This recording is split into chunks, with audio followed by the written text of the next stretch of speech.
Question number 12 है, समांतर श्रेणी का प्रथम पद a इक्वल टू -2 और सारवंतर d इक्वल टू 2 हो तो अगले 4 पद लिखिए। सॉल्यूशन देखते हैं। हमें दिया है प्रथम पद a बराबर -2 और d इक्वल टू 2, सारवंतर 2 दिया हुआ है, तो हमें अगले 4 पद निकालना है। तो हम यहाँ देखते हैं कि a1 इक्वल टू a होता है, जो हमारा प्रथम पद हमें दिया हुआ है उसको हम a1 कहते हैं, तो -2 दिया हुआ है। अब हमें इसका अगला पद निकालना है, तो हम प्रथम पद में सारवंतर को जोड़कर हमें द्वितीय पद मिल जाता है। तो a2 इक्वल टू -2 + 2, चूँकि सारवंतर 2 दिया हुआ है इसीलिए हम प्रथम पद -2 में 2 को प्लस कर देते हैं, तो हमें प्राप्त होता है 0।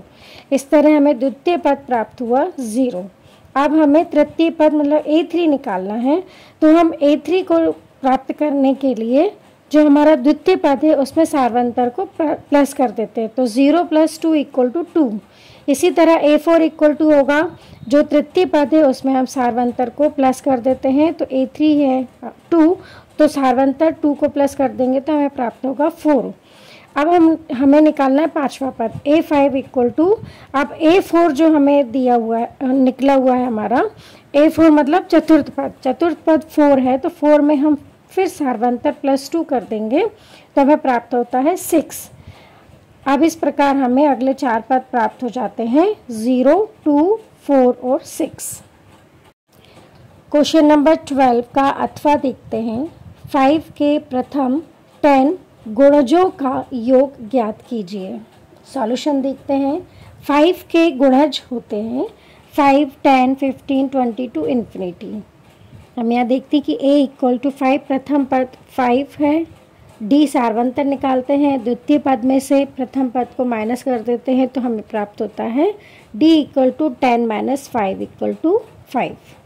अब चूँकि हमें 10 गुणजों का योग ज्ञात करना है अतः n जो है वो है 10, तो हम यहाँ पर फॉर्मूला लगाते हैं योग का सूत्र का, समांतर श्रेणी के योग का सूत्र लगाते हैं, तो वो होता है Sn equal to n/2 × 2a + n - 1 × d। अब हम यहाँ पर n, a, d इनकी वैल्यू पुट कर देते हैं, रख देते हैं, तो हमें प्राप्त होता है S10 इक्वल टू 10/2 × 2 × 5 मतलब 2a इक्वल टू हो जाएगा 2 × 5, a की वैल्यू 5 प्लस n की वैल्यू 10, तो 10 - 1 × d की वैल्यू 5।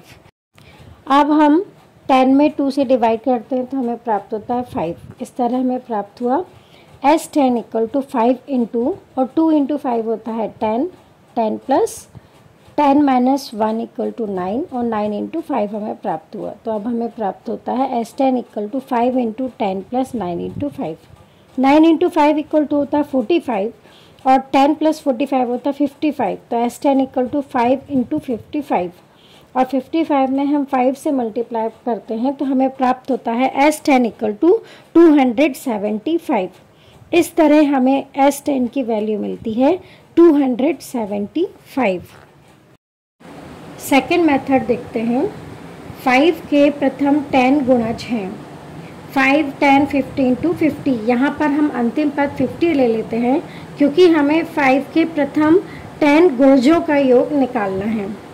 यहाँ a इक्वल टू 5 प्रथम पद 5 है, d सारवंतर निकालते हैं तो द्वितीय पद माइनस प्रथम पद, तो 10 - 5 = 5। चूँकि हमें प्रथम 10 पदों का योग निकालना है तो n इक्वल टू 10 और यहाँ अंतिम पद n या l इक्वल टू 50। फॉर्मूला देखते हैं। यदि हमें अंतिम पद l दिया हो तो फॉर्मूला होता है Sn equal to n/2 × a + l।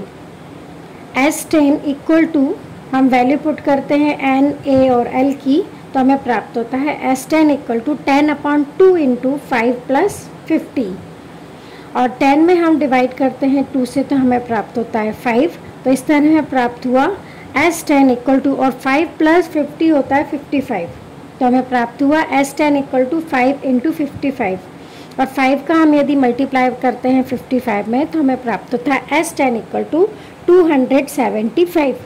अतः आंसर हुआ S10 इक्वल टू 275। धन्यवाद।